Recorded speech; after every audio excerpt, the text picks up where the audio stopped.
uso da caneta. O poder, a dor, o prazer, o que for, o que sai dessa gaveta. Entre os milhares de olhares, são milhões de frustrações. Todo orgulho e migalha engolidos em trilhões de prestações. E no trilho desse trem que balança, mas não cai, igualzinho trabalhador, tento ter. Equilibrei minhas emoções e compus o meu jardim, flor da pele. Pelo menos se sentir emane e de peito aberto encare.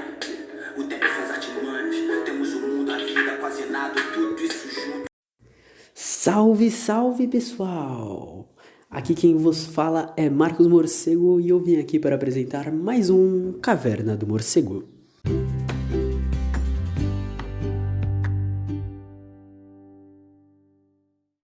E aí pessoal, beleza? Para quem tá entrando nas minhas redes sociais, sabe que hoje é dia da gente dar uma introdução ao marxismo, da gente se aprofundar nisso. E para começar, eu já vou trazer ninguém menos do que Rosa Luxemburgo.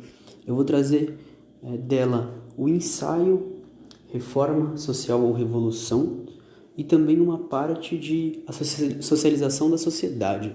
São dois textos que me impactaram muito, estão me ajudando muito na minha formação. Eu li eles recentemente e eu acho que é interessante eu trazer isso para dar uma contextualizada na questão do marxismo, para dar uma contextualizada também em quem foi Rosa Luxemburgo, uma pessoa que, assim, que depois que eu conheci foi tipo paixão por ler ela, sabe? É um bagulho muito louco. Então segue aí e vem com nós. Bom, antes de começar, eu acho importante a gente trazer quem foi Rosa Luxemburgo. Filósofa e economista, militante revolucionária pelo Partido Social Democrata da Polônia, pelo Partido Social Democrata da Alemanha e pelo Partido Social Democrata Independente da Alemanha. Eu não vou entrar aqui na questão do que era a social-democracia na época, de como funcionavam os partidos, só trazer tudo isso. Ela era uma comunista internacional, marxista, era judia e lutava pelas minorias. Os trabalhadores, as mulheres, negros, judeus. Assim, a gente traz mais isso que é pela luta dela. E vou citar duas frases dela que para mim são primordiais. A massa não é apenas objeto da ação revolucionária, é sobretudo o sujeito. Já nessa frase, ela está falando sobre massa de bolo, massa de pastel, massa de lasanha, não. Ela está falando sobre a massa povo, população, a massa proletária, a massa trabalhadora. Não somos objeto da revolução, ou seja, a revolução vai acontecer e a gente vai sofrer as consequências. Nós somos sujeitos, nós somos primordiais, nós que fazemos a revolução, nós somos o ponto ápice disso. E a outra frase dela, por um mundo onde sejamos socialmente iguais, humanamente diferentes e totalmente livres. E esse é o conceito que a gente vai trazer sobre a questão do marxismo, da revolução socialista e também da democracia. Segue aí.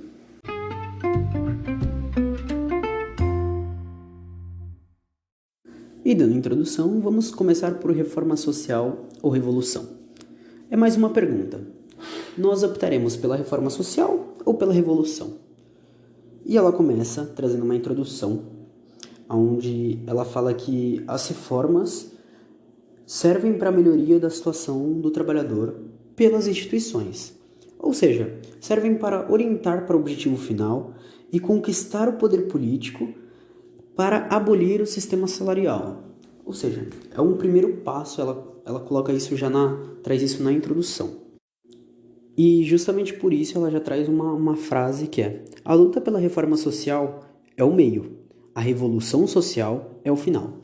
Eu vou me adentrar melhor sobre isso conforme for passando o livro, mas ela está colocando justamente que a reforma social é um primeiro passo, mas a gente precisa da revolução social, porque só a revolução é o objetivo. Porque nós vivemos uma sociedade de lutas de classes, e ela está falando especificamente da luta da classe operária. Então, é preciso isso. E ela já pontua que nisso ela está fazendo uma oposição ao Bernstein, que é tido como um oportunista. Ele é tido como um pequeno burguês e que traz uma política da pequena burguesia e que eles vão construir isso, vão se utilizar de alguns pontos do marxismo, embora eles não trabalhem necessariamente com o marxismo, porque eles deturpam muito. Eles são tratados como oportunistas, como pessoas que utilizam dessa deturpação para implementar um novo sistema, para tentar chegar no poder, para atrair as massas e tirar as massas do objetivo. Bom, a gente vai vai trazendo conforme for desenvolvendo o livro. Embora a Rosa Luxemburgo esteja o tempo todo fazendo contraponto a Bernstein e alguns outros teorizadores, eu não vou me aprofundar aqui tanto na questão do que Bernstein falava, do que ela disse que Bernstein falava, eu vou trazer muito o ponto dela. O que a gente precisa saber é, o Bernstein era um reformista, ele via isso como o meio e fim, e a Rosa era uma revolucionária que via a reforma como um meio, mas não como objetivo. Então, ela vai fazer toda essa contradição contra o Bernstein, explicando as falhas dele, explicando onde ele erra, explicando as falhas de teoria, explicando por que eles são considerados oportunistas e por que a visão dele é pequena burguesa. Então, nesse primeiro capítulo, que é o meio do oportunista, ela começa trazendo tudo isso do Bernstein. E ela já cita sobre o socialismo científico, porque ele se apoia em 3 dados fundamentais do capitalismo. Um é que a anarquia crescente da economia que conduzirá fatalmente ao seu afundamento. Ou seja, ela vai falar muito no livro dela sobre as crises do capitalismo e como essas crises estão cada vez mais graves e cada vez mais profundas e como elas estão cada vez mais recorrentes. Na época, é estipulado de 10 em 10 anos, mas já tinham lugares onde tinha de 5 em 5 anos. Quando a gente olha para os dias atuais, a gente vê que o sistema capitalismo não sai da crise. O segundo ponto que ela coloca é a socialização crescente dos processos de produção, que é um dos primeiros fundamentos positivos da ordem social. Ela vai mostrar como a produção, efetivamente, a questão dos trabalhadores está muito próximo já de uma socialização desses processos. Porém, aí vai entrar no contraponto com os grandes empresários, com os donos dos meios de produção. E o terceiro ponto é a organização e consciência de classe, que são a base para a revolução social. A gente também vai se adentrar nisso mais para frente, mas já pontuando essas coisas que ela traz, que são coisas que acontecem dentro do sistema capitalista e que são a base, que dão base para o socialismo acontecer. Logo, ela entra no segundo capítulo, que ela fala sobre a adaptação do capitalismo. Desse capítulo, porque ele é muito econômico e eu não manjo tanto de economia, ela vai trazer muita economia presente na leitura dela. Tem muita economia, afinal ela era uma economista. E eu não manjo tanto, eu tenho algumas dificuldades de entendimento, tudo. Então, muito do que eu vou trazer é por cima. Até por isso, minha recomendação, quando eu postei no Twitter que ia lançar esse episódio, é que as pessoas leiam. Eu tenho o livro, quem conseguir contato comigo, eu posso estar mandando o livro, porque eu acho que é importante ler para entender melhor. Então, nesse segundo capítulo, que é a adaptação do capitalismo, ela traz alguns meios eficazes de adaptação, que são os meios mais utilizados pelo próprio capitalismo para se adaptar conforme vai evoluindo o sistema. Onde a gente tem a instituição do crédito, os meios de comunicação e as organizações patronais.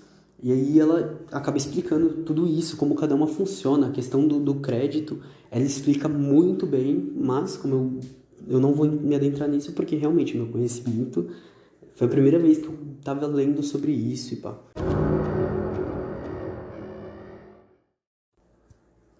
E aí ela entra na questão da realização do socialismo por reformas sociais. Em resumo, os sindicatos, as reformas sociais e a democratização política do Estado são os meios para realizar progressivamente o socialismo.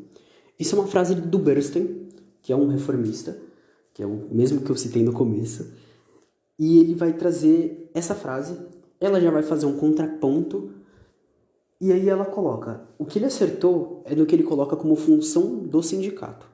E aí, qual é a função do sindicato?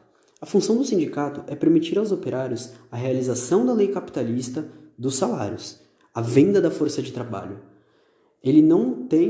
Os sindicatos não têm a força de fazer uma pressão no sistema para realmente colocar uma oposição. O que o sindicato consegue fazer é simplesmente dar uma atenuada na questão da exploração, ou seja, tornar mais brando, sabe? É o que pode acontecer. E aí, é claro, o Bernstein, ele acaba colocando muito de que os sindicatos vão se aprimorar, vão ficar mais fortes conforme o passar do tempo.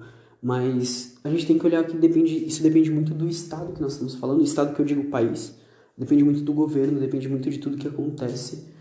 E aí, por exemplo, quando a gente olha atualmente para o Brasil, qual a força sindical que existe aqui? Existe uma força sindical mesmo? O que está acontecendo com os sindicatos? O que, inclusive, governos de esquerda fizeram com os sindicatos? Muito isso. E aí ela já traz que outro ponto é que, por mais que o desenvolvimento do sindicato seja aceito dentro de determinadas sociedades, ele só acontece de acordo com o interesse capitalista. Ela traz a frase: o interesse do capitalismo coincide até certo ponto com o progresso e o desenvolvimento da economia capitalista. Só que o que ela traz? Que é justamente quando é de interesse da economia capitalista. E ela continua. A atividade sindical, ela tem a proposição de aumentar o salário e diminuir o tempo de trabalho, para tornar tudo mais justo, por questão de saúde, etc. Só que, com esse maior desenvolvimento do sistema capitalista, já desde aquela época, a força sindical acaba sendo diminuída.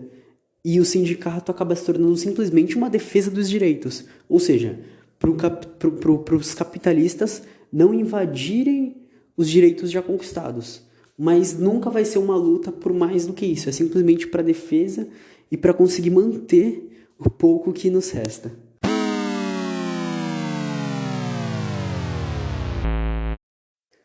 Então ela traz o 4º capítulo, onde ela vai falar sobre a política alfandegária e o militarismo. Ela já começa pontuando: o Estado atual é um Estado de classe. E ela vai trazer na acepção, ou seja, no conceito dialético da coisa, que eu não vou me aprofundar muito, porque senão a gente pode acabar fugindo do tema e tal. Mas ela fala: o que ocorreu foi uma vitória política da burguesia. E com isso veio o Estado capitalista, explicado nessa frase: o Estado atual é, antes de mais, uma organização da classe capitalista dominante. Ou seja, a nossa noção de Estado, o nosso entendimento de Estado é um Estado burguês, porque foram eles quem ganharam politicamente, e eles são a classe dominante, ou seja, tudo vem da visão deles, do jeito deles, do meio deles. E aí entra na questão: mas e o desenvolvimento social? O que acontece com ele, já que a gente saiu, da questão imperial e entrou na questão burguesa? Como que acontece esse desenvolvimento social? O desenvolvimento social só acontece na medida que o interesse geral e o próprio desenvolvimento coincidam com os interesses da classe dominante. E aí a gente pode entrar em um ponto muito claro que eu vou citar rapidinho. A questão da escravidão. Ela para a partir do momento que existe um interesse econômico. Ponto. Não vou me ater em mais exemplos e tal. E, como o próprio capítulo se chama, ela vai trazer a questão da política alfandegária e do militarismo, onde ela vai desenvolver melhor isso, e aí tem que dar uma lida lá.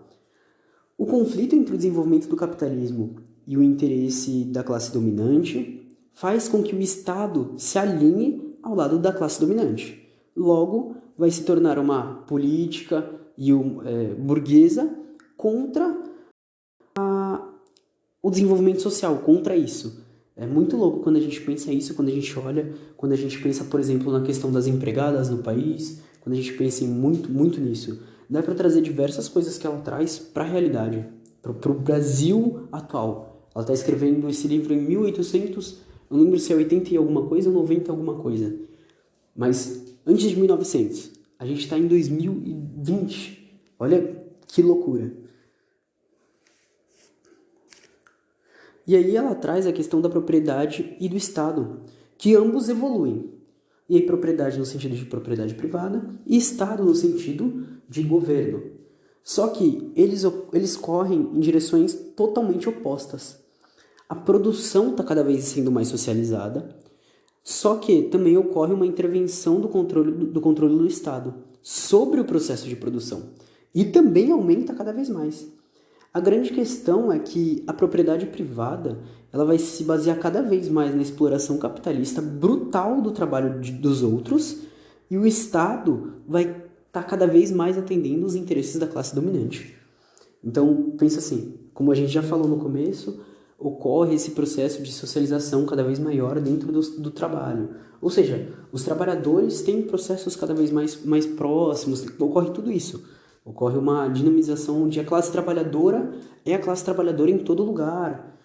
Ocorre tudo isso, onde todos os trabalhadores estão em mesma posição, Só que o dono da propriedade privada vai explorar cada vez mais os trabalhadores. E enquanto isso, o nosso Estado vai atender a esses donos dos meios de produção. E aí, qual seria a solução? A conquista do poder político pelo proletário. Essa é a única solução. E aí, como que se dá a conquista do poder político pelo proletário?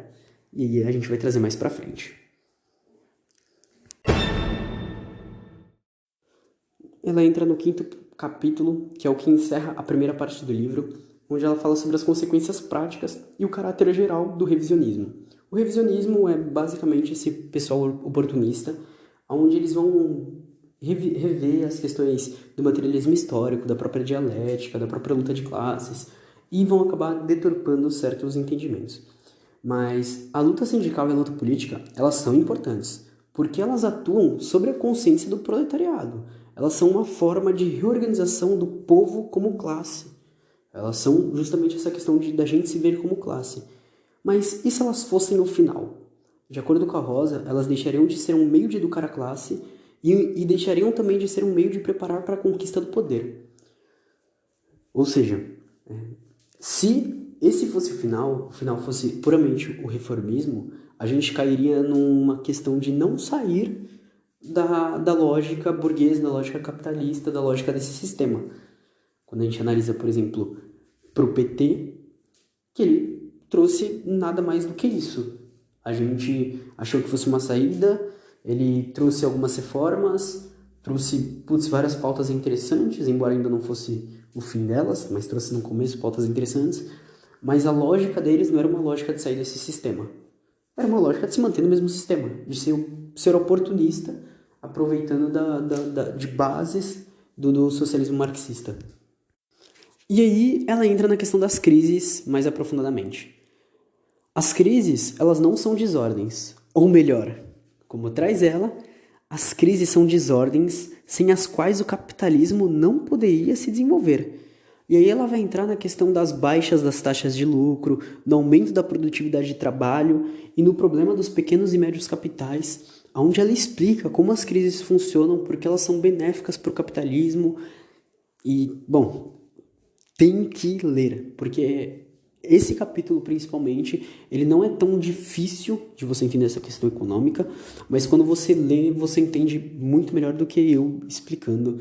E é muito interessante toda essa concepção que ela traz, todo esse entendimento que ela traz sobre onde ela faz essa relação com a questão de lucro, com o salário, com a questão do proletário com o empresário, com a questão do aumento da produtividade do trabalho e sobre uma coisa que a gente vê muito hoje, onde pequenas e médias empresas acabam sofrendo muito, enquanto isso as grandes propriedades, as grandes empresas, as grandes indústrias, as grandes concentrações rurais acabam sendo sempre beneficiadas pelo próprio Estado, porque o Estado se alinha a essa concepção burguesa, a essa concepção capitalista da democracia.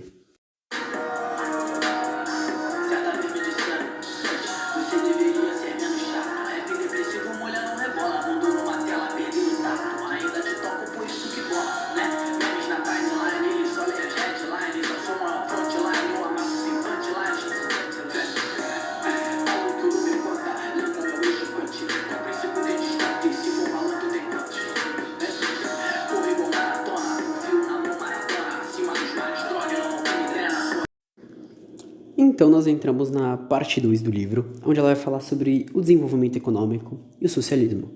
Ela vai entrar na questão da conquista de luta da classe proletária. A realização do socialismo encontra apoio nos fundamentos econômicos da sociedade capitalista e acaba tornando-se uma necessidade histórica. Ela vai se aprofundar mais nisso, mas basicamente ela vai falar sobre a questão de bases econômicas que existem na sociedade capitalista que ajudam o desenvolvimento socialista, principalmente num primeiro momento. Quando a gente vai se aprofundando no socialismo, a gente entende que o socialismo ele não vai ser tipo, a gente vai chegar, tomar o poder, pá, e acabou, pronto, a economia é totalmente socialista. Não, ela passa por passos, e justamente um desses passos é a adaptação da sociedade capitalista para uma sociedade comunista. Porque ninguém vai simplesmente aprender um outro modelo de economia, um outro modelo de se lidar com as coisas. É um negócio realmente de adaptação. Tanto que quando a gente pensa o que muitos escritores trazem dessa questão da transformação da sociedade, capitalismo, aí entra na sociedade socialismo, entra na sociedade socialista e pronto, até a sociedade realmente se tornar comunista, né, tudo se tornarem comunas, não traz essa questão de quanto tempo vai durar tudo. Muitos escritores colocam, eu não sei quanto tempo vai durar, pode ser que demore muito essa passagem. O que a gente sabe é que quanto menor for preciso, quanto menor for a revolução, a necessidade da revolução, quanto mais fácil a revolução conseguir conquistar o poder proletário, mais rápido a gente vai conseguir essa transformação. Mas uma precisão de tempo vai depender muito de como vai se dar esse desenvolvimento, das adaptações da sociedade e etc.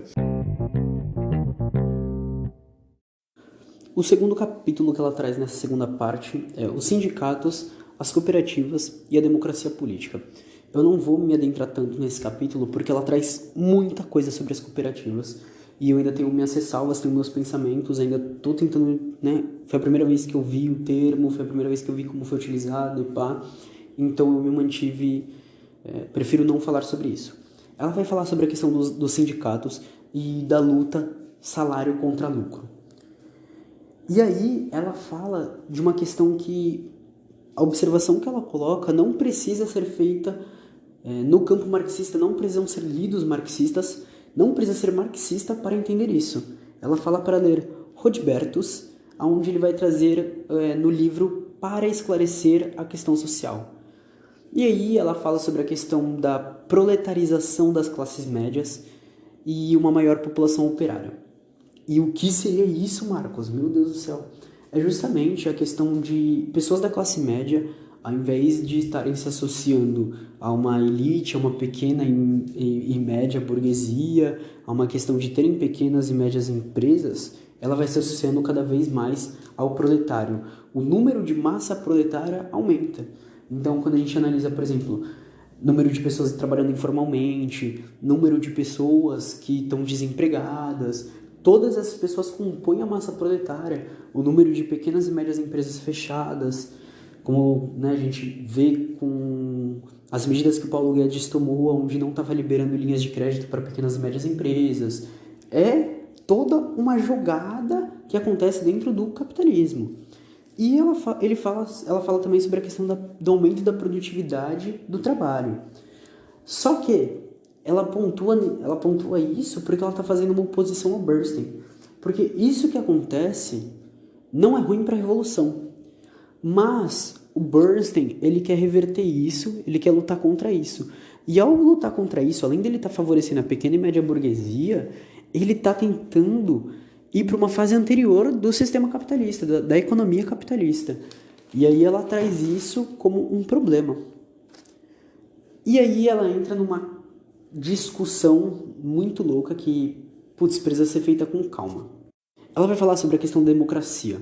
A democracia, ela não tem que ser associada ao capitalismo, porque a gente passou por regimes considerados democráticos em diversos períodos históricos, em diversos regimes políticos, e aí ela vai fazendo toda essa concepção de como um acontece dentro do outro e tudo. E aí ela entra na questão justamente de, tá, beleza, então a gente considera que a democracia só existe dentro de um regime capitalista. Então, mas espera aí, o sufrágio universal, quando ele é criado para manter a monarquia constitucional e semifeudal. Ele é criado para ajudar essas partes. Ele não é criado para ajudar a burguesia, e sim para fazer um contraponto à burguesia, para a burguesia não conseguir dominar o poder. Ou seja, uma das maiores instituições da democracia não são feitas para benefício do capitalismo em si. Logo, uma coisa não pode ser associada à outra. E até quando a gente entra na questão de democracia, por exemplo, a ditadura do proletariado ou a democracia social, ela não é uma questão de, vai ter um Estado forte que vai controlar tudo. É a ditadura do proletariado. Então quem vai estar no poder? O proletariado. A maior parte da população é o proletariado? É. Então quem vai estar no poder é a maior parte da população. Todo modo de governo onde existe alguém no poder vai ser, querendo ou não, uma ditadura. Porque vai ter alguém que não vai ser ouvido. A questão é, uma ditadura é melhor, uma ditadura burguesa, onde apenas uma pequena parcela da população é ouvida, ou uma ditadura do proletariado, onde a gente tenta ouvir todo mundo e onde todo mundo vai estar inserido nesse sistema. E aí ele vai desenvolvendo e fala como ela vai desenvolvendo e fala como o liberalismo se tornou útil para a sociedade burguesa. Uma coisa que eu até trouxe quando eu falei do Florestan Fernandes é que ele faz essa relação, a relação do liberalismo como uma adaptação do capitalismo. E ela traz o fim desse capítulo falando assim: quem desejar o reforço da democracia, desejará o reforço e não o enfraquecimento do movimento socialista. Renunciar à luta pelo socialismo é renunciar simultaneamente ao movimento operário e à própria democracia. E aí entra justamente no que eu falei da questão de definição da democracia que é trazida dentro do marxismo.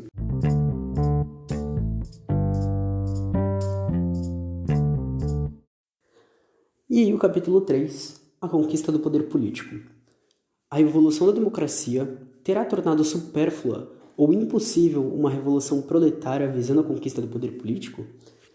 Ela faz essa pergunta e depois ela se atém em contrapor o Bernstein em diversos outros pontos, falando sobre a questão da reforma e tal. E aí a parte que ela começa a explicar é quando ela coloca a diferença entre reforma e revolução, colocando a reforma é a luta sindical e a luta pelo poder político ali na disputa eleitoral, por exemplo. Isso é um meio, é um ponto, é uma forma de começar algo. Só que a revolução social, que é quando você consegue alterar as estruturas, é o fim. Porque não existe no atual sistema jurídico um estatuto de dominação de classes. E aí, o que é trazido é que toda a relação que existe é formada economicamente. E a gente vai entrar na questão de materialismo histórico e tal. Ou seja, tudo é formado justamente por causa disso. Então, a gente não pode tratar uma reforma como algo que vai efetivamente mudar. É impossível mudar as relações fundamentais pela reforma. É preciso de uma revolução. Até porque quando a gente traz nesse fato a questão da democracia, do proletariado e tudo, a democracia ela é indispensável. E aí ela já dá um passo à frente quando ela fala de questão de ações prematuras que são feitas, principalmente quando a gente pensa nas ações reformistas que são feitas. E ela fala, as ações prematuras, elas não são erradas, nem podem ser vistas como algo que vai atrapalhar, mas sim como algo essencial. É algo que tem que acontecer, porque toda vez que acontece algo assim, pode acabar dando uma impulsão, pode acabar ajudando, pode acabar fortalecendo, pode acabar dando mais vontade. Ela traz tudo isso. Na parte 4, ela vai trazer sobre a derrocada. E aí ela já coloca, primeiro ponto, a questão do Bernstein e de alguns outros escritores que eles acabam aderindo uma luta não pelo socialismo quando você observa vários contrapontos ao próprio marxismo feito por eles, e aí ela vai explicando como o marxismo já bate em tudo isso, e aí ela traz todos os pontos e ela explica que o marxismo é a única teoria que traz contrapontos a esse oportunismo e tal. E aí ela vem com uma frase: não pode haver luta proletária de classes sem um objetivo final determinado e sem base econômica na sociedade atual, onde é muito do que eu já citei, muito do que eu já trouxe. Ela continua e fala sobre o 5º capítulo e último, que é o oportunismo na teoria e na prática, onde ela vai trazer toda essa conceituação, ela vai fazer um resumo de tudo que ela trouxe, vai colocar os pontos do marxismo, vai colocar os contrapontos à própria social-democracia no sentido que a gente tem hoje, que é o oportunismo. Ela vai falar sobre a questão da gente não poder retornar aos outros socialismos, porque nenhum deles traz uma solução tão efetiva e tão correta. E aí ela vai terminando o livro assim, ela vai terminando esse ensaio.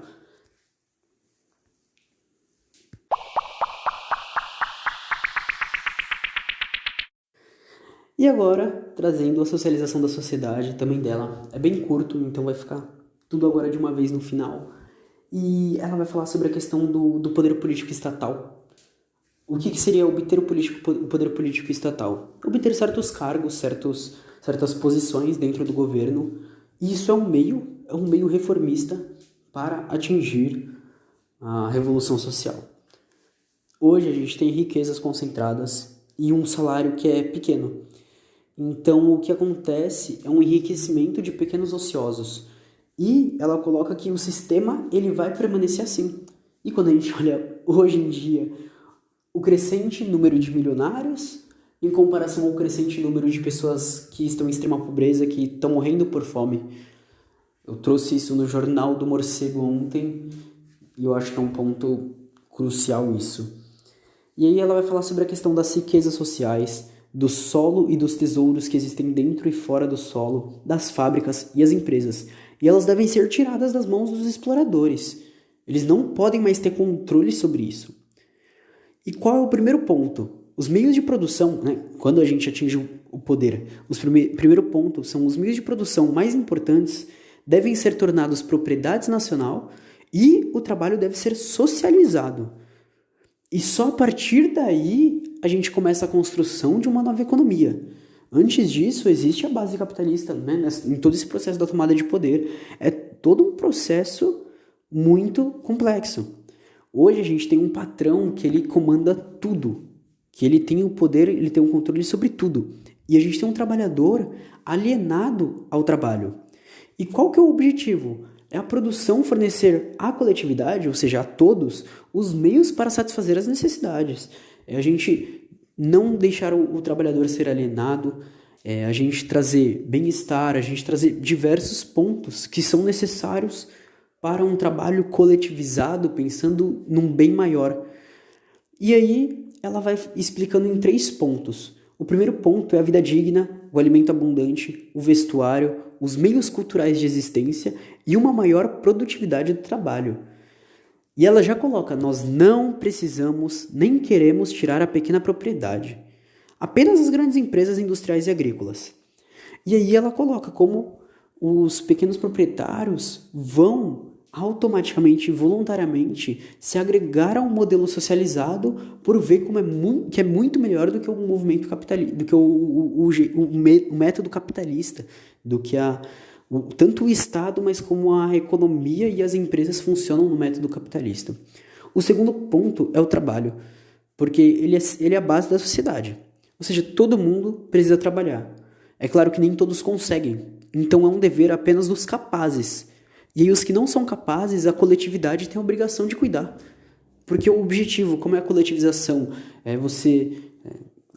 como ela vai continuar no terceiro, que é a questão de não ter desperdício, onde você vai tentar otimizar tudo, onde você, né, quando a gente pensa, por exemplo, no socialismo, hoje é trazido muito ecossocialismo.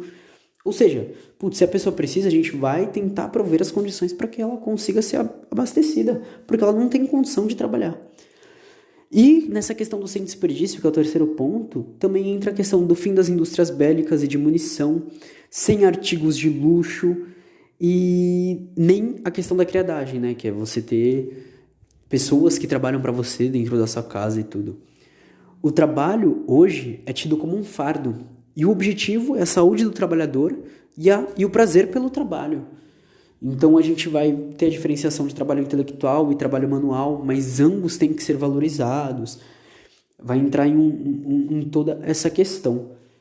E atualmente a gente tem um mandatório que acontece, tudo isso é regido pela força do empregador e pela fome. A classe trabalhadora é imposta à fome, é sujeita a... se você não quiser aceitar esse salário baixo, a gente contrata outra pessoa, porque a gente tem uma grande fila de desemprego.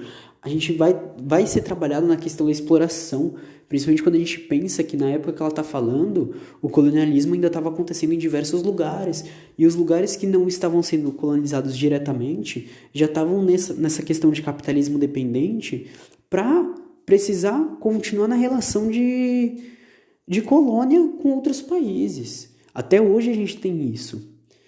E aí ela entra quando ela encerra, ela já encerra falando sobre a questão de necessidade de maturidade intelectual, de necessidade de não sermos preguiçosos, de nós sermos batalhadores, de nós sermos fortes, porque nós vamos precisar construir uma sociedade, né? É todo esse processo. E ela fala, isso vai fazer parte da luta. A luta vai trazer a maturidade intelectual para o trabalhador. E aí ela escreve mais um pouco, tudo mais. Ela encerra falando que a gente vai conseguir isso e que a gente tem que fazer isso. E aí ela cita até uma canção, eu não vou lembrar o nome, não vou lembrar mesmo, mas quem quiser eu também tenho esse artigo, A Socialização da Sociedade.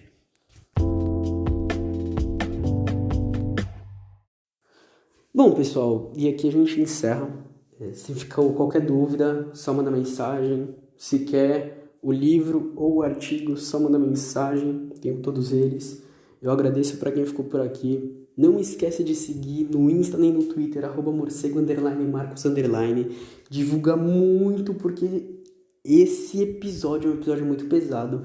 Quando a gente traz a Rosa, porque eu tô dando uma introdução em questões marxistas, que eu vou desenvolver melhor mais pra frente. Eu vou trazer Lenin, vou trazer Trotsky, vou trazer diversos autores marxistas.